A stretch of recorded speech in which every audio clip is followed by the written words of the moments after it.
Le jour où le milliardaire est entré dans le refuge, personne ne l'a remarqué au début.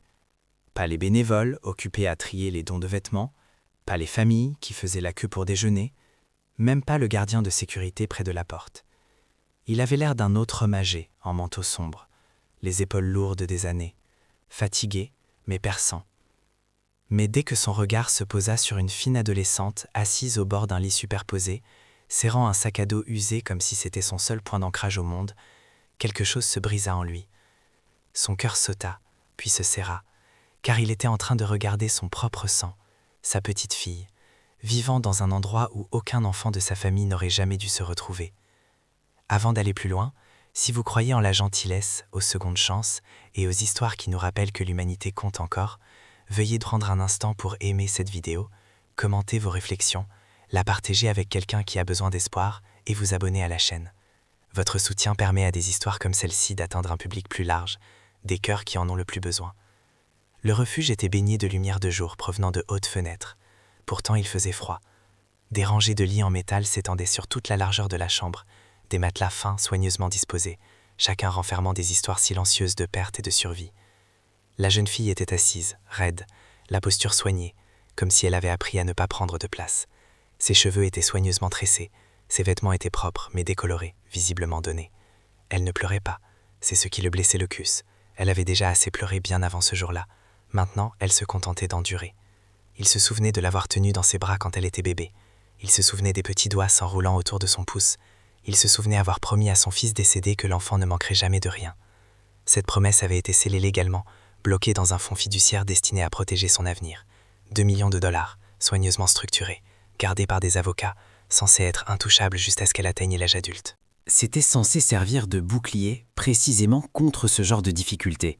Et pourtant, la voilà, comptant les heures avant le dîner dans un refuge. La vie de la jeune fille ne s'était pas complètement effondrée à ce moment-là. Autrefois, tout s'était lentement dégradé, tranquillement, d'une manière que les adultes ne remarquent souvent pas. Après la mort subite de son père, la maison qui autrefois semblait chaleureuse devint tendue et étrange. La belle-mère, autrefois polie et distante, devenait de plus en plus froide chaque mois. Les dépenses étaient imputées à sa présence, sa chambre fut réquisitionnée pour servir de débarras, le chagrin était traité comme un simple désagrément. Finalement, on trouva des excuses, financières, des sacrifices nécessaires, des difficultés de la vie. Puis, un matin, sous le soleil éclatant d'un jour comme les autres, elle fut déposée dans un refuge, avec un sac à dos et des paroles rassurantes qui ne se réalisèrent jamais. Au refuge, les journées suivaient une routine stricte.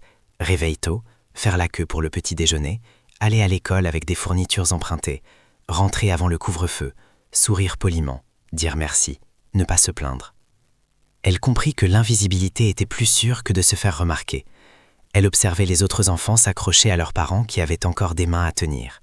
Elle écoutait des histoires chuchotées la nuit, des histoires de perte qui rendaient sa propre douleur à la fois lourde et petite. Malgré tout, elle portait une question silencieuse qu'elle ne savait pas comment poser, qui était devenue l'avenir qu'on lui avait promis. Le milliardaire resta figé, le poids de cette question le frappant de plein fouet. Il avait fait confiance aux documents, aux personnes, aux voix distinguées. Il avait cru que cet argent, une fois mis de côté, ferait son travail sans sa présence constante. Cette confiance lui semblait désormais une terrible erreur.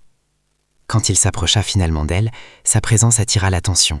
Les bénévoles s'arrêtèrent, un travailleur social jeta un coup d'œil. La jeune fille leva les yeux, surprise, les yeux écarquillés par un mélange de confusion et de peur. Elle ne le reconnut pas immédiatement.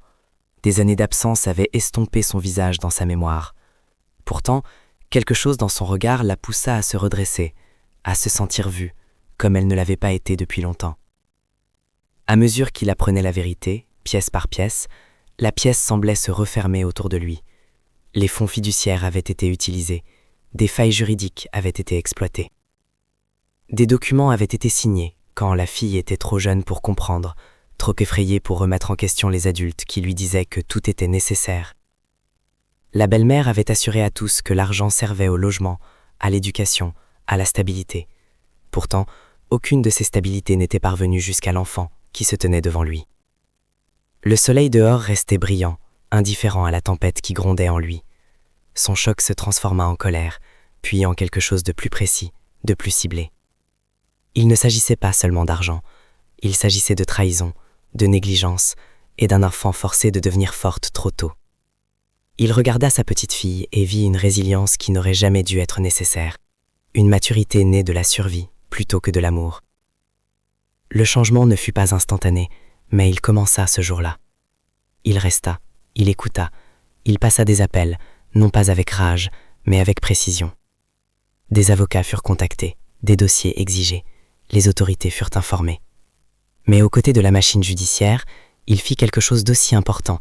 Il s'assit avec sa petite fille dans la pièce baignée de lumière naturelle et laissa le silence exister sans pression. Pour la première fois depuis des années, elle ne se sentait pas comme un fardeau ou un problème à résoudre, elle se sentait comme une membre de la famille. Les jours suivants, son monde bascula. Elle emménagea dans un logement temporaire rempli de lumière du soleil, de draps propres et d'espace pour respirer. Elle retourna à l'école sans craindre où elle dormirait la nuit. Des conseillers l'aidèrent à démêler un chagrin qu'elle portait seule. Lentement, prudemment, elle se permit d'imaginer à nouveau un avenir. Non pas à cause de l'argent, mais parce que quelqu'un s'était levé et était resté. Les conséquences juridiques furent rapides et sévères. L'abus de fonds fiduciaires fut révélé. Les excuses s'effondrèrent sous l'examen. Le récit soigneusement construit de la belle-mère ne résista pas à la vérité. Mais la jeune fille ne s'attarda pas sur la vengeance. Ce qui comptait le plus pour elle était quelque chose de bien plus calme. Être écoutée, être crue, être choisie. Au fil des semaines devenues des mois, le milliardaire vit sa petite fille se transformer. Elle riait plus facilement. Elle dormait sans cauchemar. Elle commençait à parler de rêves, d'université, d'aider d'autres enfants qui se sentaient oubliés. Il réalisa que la plus grande perte n'était pas l'argent volé, mais le temps de son enfance. Et il jura de passer le reste de ses jours à ne plus jamais considérer sa sécurité comme acquise. Si cette histoire vous a touché, même un peu, veuillez prendre un moment pour commenter ci-dessous.